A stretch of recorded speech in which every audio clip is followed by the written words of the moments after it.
Assalamualaikum warahmatullahi wabarakatuh.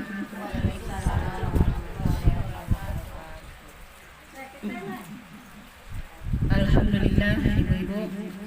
Selanjutnya kita mengisi dadu gitu. Memberi makan jiwa kita setiap hari Jumat, dan insya Allah jiwa kita tidak gersang, tidak kehausan, tahu yang akan dilakukannya. Ibu-ibu, kini kita membahas firman Allah di dalam surat Al-Mulk ayat 12. A'udzu billahi minasyaitonir rajim. Bismillahirrahmanirrahim. Innal ladzina yakhshawna rabbahum bil ghaib lahum maghfiratun wa ajrun karim. Mengulangi. Innal ladzina yakhshawna rabbahum bil ghaib lahum maghfiratun wa ajrun karim. Artinya wa ajrun kabir. Artinya sesungguhnya orang-orang yang takut kepada Tuhannya yang tidak terlihat oleh mereka memperoleh ampunan dan pahala yang besar. Itu dulu, Bu. Sesungguhnya orang-orang yang takut kepada Tuhannya yang tidak terlihat oleh matanya akan memperoleh ampunan dan pahala yang besar. Apa artinya di situ, Bu? Artinya takut saja Pak ke Allah lah dapat pahala. Ya nak? Dapat pahala, dapat ampunan. Itu takut baru. Belum awak berbuat kebaikan. Apalagi awak berbuat kebaikan, itu jelas-jelas awak mendulang pahala. Nah, kini kita cari lihat, Bu. Takut. Penjabaran takut. Dewi dilawan ya, Wi. Tidak usah duduk modeliko itu dilarang oleh Rasulullah tuh, menopang dengan tangan itu tidak boleh, ya. Takut kita, itu dicontohkan dalam keseharian, Bu. Takut kita sebagai istri jika dia takut kepada Allah yang tidak nampak oleh matanya, ya takut ke Allah, pastinya akan menjadi istri yang solehah, istri yang taat kepada suami.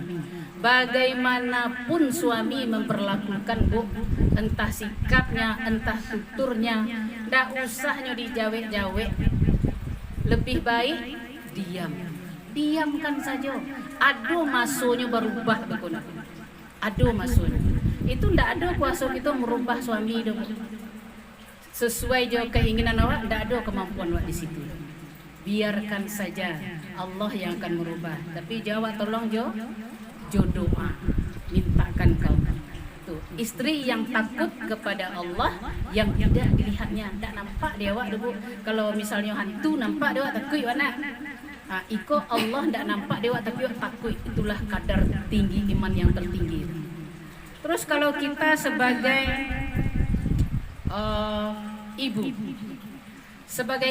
seorang ibu yang takut kepada Allah yang tidak dilihatnya, pastinya menjalankan amanahnya dengan sebaik-baiknya.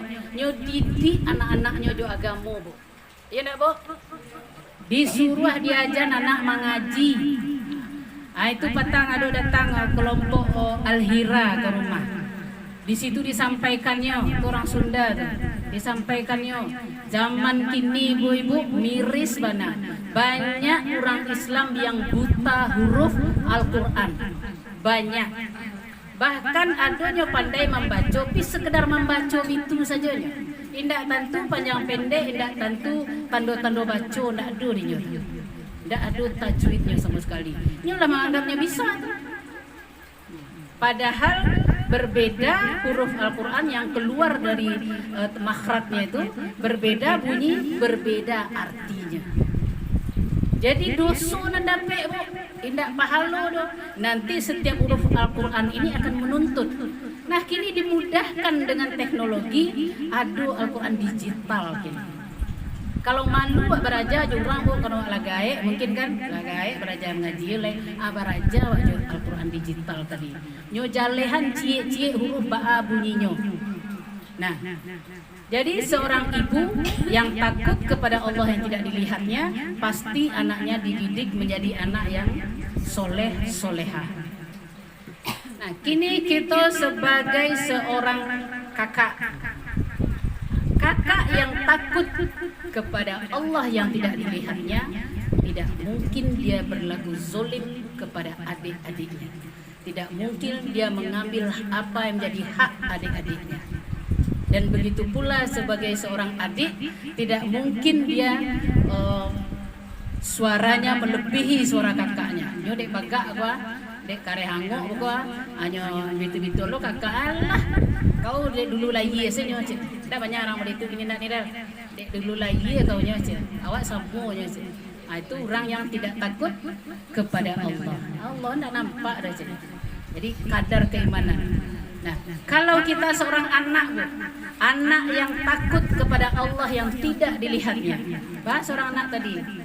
Anak pasti kita berbakti kepada kedua orang tua.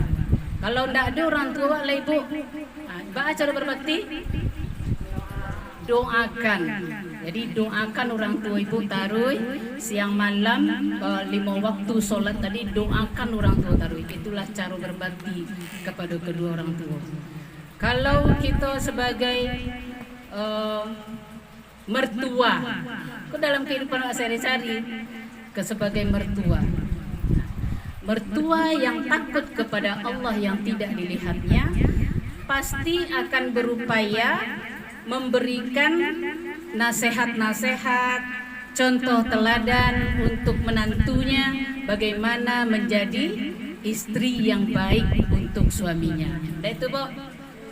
Jadi ndak dia pun lo menantu awak dah.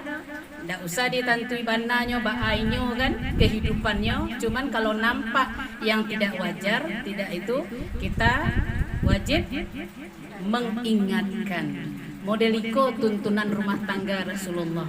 Kalau misalnya suami kita lalai dari mengingat Allah atau tidak berbakti kepada orang tuanya, maka istri wajib mengingatkan suami. Tentu di bawah dengan bahasa yang di bawah. Apa maksudnya kalau bahasa awak apa Nirel? Kato mendaki, dengan memakai kato mendaki. Itu hebatnya orang Minang tuh, memiliki tata cara berbicara. Kato mendatar, kato menurun, kato mendaki, kato melere. Kato menurun kok bu? Awak karena anak awak tuh kato menurun, tapi bukan berarti dia sampai caruin si anak dah. Mantang-mantang menurun baca caruin anak ya. Tidak boleh anak dipacaruin dulu ya. Kalau anak dipacaruin bu, bantu caruin bentuknya. Jangan caruinnya. Terus kata mendatar. Kata mendatar kok awak semua kadang kok. Awak sebaya. Bukan dalam KYM ya, KYM tak sebaya doang. Banyak nentua risiko senior-senior. Beko jangan mentang-mentang awak satu grup, adi lanyau selo. Alah, rel. Bitu-bitu lah beko kan. Nah, terus kata mendaki. Kata mendaki tadi yang lebih tua. Lain mungkin awak sebagai menantu orang. Menggadang sok mengecek ke menantu awak. Allah mak banyak lo cerita mak le ya kalau mak ko. Aduh kini banyak minantu-mintu mau ditunda ya ibu ya. Nah, kita sebagai istri, balik kita sebagai istri balik.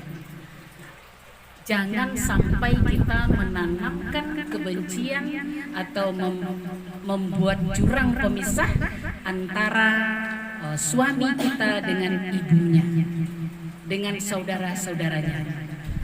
Ini aduh anak muda itu ibu, banyak kejadian terdengar dia bu. Iyo nak, amak udah tu ya bentuk itu bakal labihan bana, indak menerima aja Allah ya. Baju itu amak tu sakit hati dan dia. Yang si suami tadi mungkin tipenya tipe ya, tipe pendiam atau apalah, nyo ndak nyo ribut, nyo diamkan saja. Itu salah ya bu. Sebagai suami nyo harus meluruskan isi pikiran istrinya yang tidak benar terhadap ibunya. Jadi awak gitu jangan sampai Bu betul-betul dijago.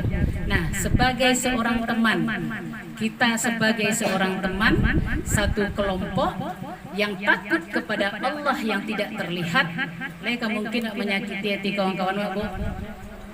Kau takut kepada Allah kah? Mereka mungkin wak mempekecehin kawan wak di belakang Bu.